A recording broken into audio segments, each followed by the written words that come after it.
আসসালামু আলাইকুম everyone, welcome back to my channel Shila Rahi kitchen. আশা করছি আমার সকল বন্ধুরা যে যেখান থেকে আমার ভিডিওটি দেখছো সকলেই খুবই ভালো আছো। আমিও খুব ভালো আছি আল্লাহর রহমতে আর তোমাদের ভালোবাসায়। আজকে আমি চলে আসলাম একটা ভিডিও নিয়ে তোমাদের সঙ্গে শেয়ার করার জন্যে। আমি আজকে বানাবো টমেটো ভর্তা। তো এই টমেটো ভর্তা আমি কি করে বানাই ভিডিওটি তোমরা সম্পূর্ণ দেখতে থাকবে, কেউ স্কিপ করবে না। এখানে আমি 4টে বড় সাইজের পাকা টমেটো নিয়ে নিয়েছি আর জল দিয়ে ভালো করে পরিষ্কার করে ধুয়ে নিয়েছি। এবার এইগুলোকে আমি এই রকম করে ছুরির সাহায্যে অর্ধেক করে কেটে নিয়েছি। তোমরা চাইলে এগুলো গোটাও সেদ্ধ করে নিতে পারো বা পোড়াতে পারো, কিন্তু এরকম করে কেটে অর্ধেক ভাগ ভাগ করে পোড়ালে বেশি সেদ্ধটা ভালোভাবে হয়। আর এর জন্য আমি এখানে নিয়ে নিয়েছি কয়েক টুকরো রসুন, কাঁচা লঙ্কা আর একটা বড় সাইজের পেঁয়াজ। এবার এইগুলোকে আমি হালকা হালকা করে ভেজে নেব।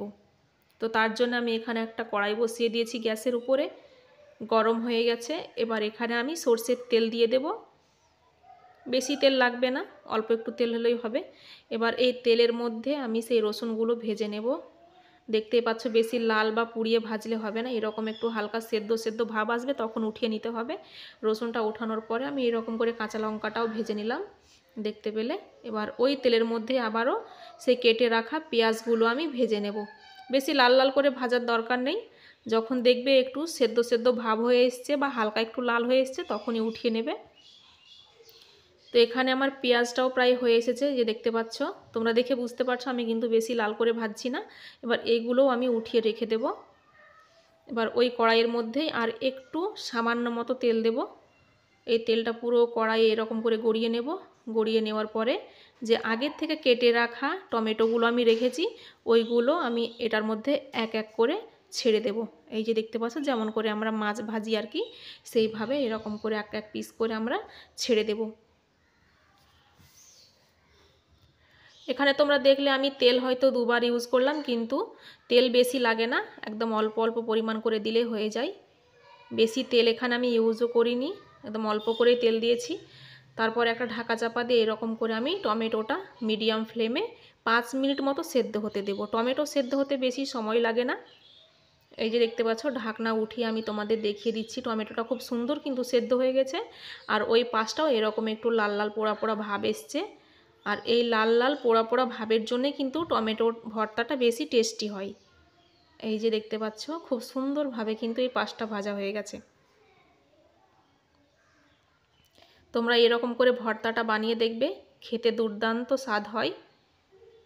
একবার যদি বানিয়ে দেখো তাহলে বুঝতে পারবে। এই যে দেখো এই পাশটা এরকমই পুড়িয়েছি আমি।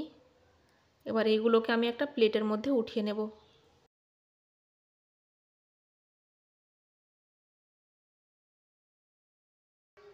এই যে খুব সুন্দরভাবে সেদ্ধ হয়েছে।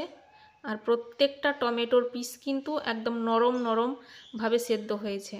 এই যে যেহেতু পাকা ছিল সেই জন্যে কোনো জায়গা শক্ত বা কিছু নেই।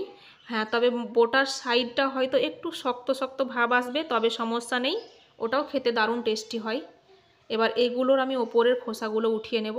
এই যে দেখতে পাচ্ছ, খোসাটা উঠিয়ে ফেলে দিলে টমেটো ভর্তাটা বেশি স্মুথ হয়, খেতে ভালো লাগে।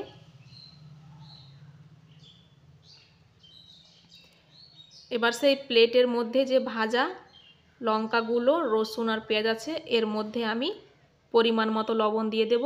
লবণ দেওয়ার পরে হাতের সাহায্যেই সেই মশলাগুলোকে আমি থেতো করে নেব। এই যে দেখতে পাচ্ছ আমি থেতো করে নিয়েছি।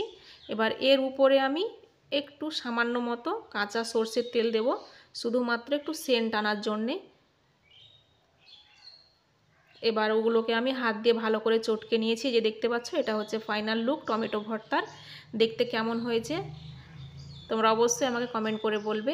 যদি ভালো লাগে ভিডিওটি তাহলে লাইক করবে, শেয়ার করবে আর একটা মিষ্টি কমেন্ট করবে আর চ্যানেলটিকে সাবস্ক্রাইব করে দিবে। যারা আগের থেকে আমার চ্যানেলটিকে সাবস্ক্রাইব করে রেখেছো তাদের অসংখ্য ধন্যবাদ। আর আজ যারা আমার চ্যানেলে নতুন তাদেরকে অনেক অনেক ভালোবাসা। তো সবাই ভালো থাকবে, সুস্থ থাকবে, সাবধানে থাকবে। আর এরকম মজার মজার রেসিপি পেতে হলে আমার চ্যানেলটিকে অবশ্যই সাবস্ক্রাইব করে দেবে আর পাশে থাকা বেল আইকনটি প্রেস করে দেবে। তো চলো আজকের মতো এখানে ভিডিও সমাপ্ত করছি। সবাই ভালো থেকো, খুদা হাফেজ।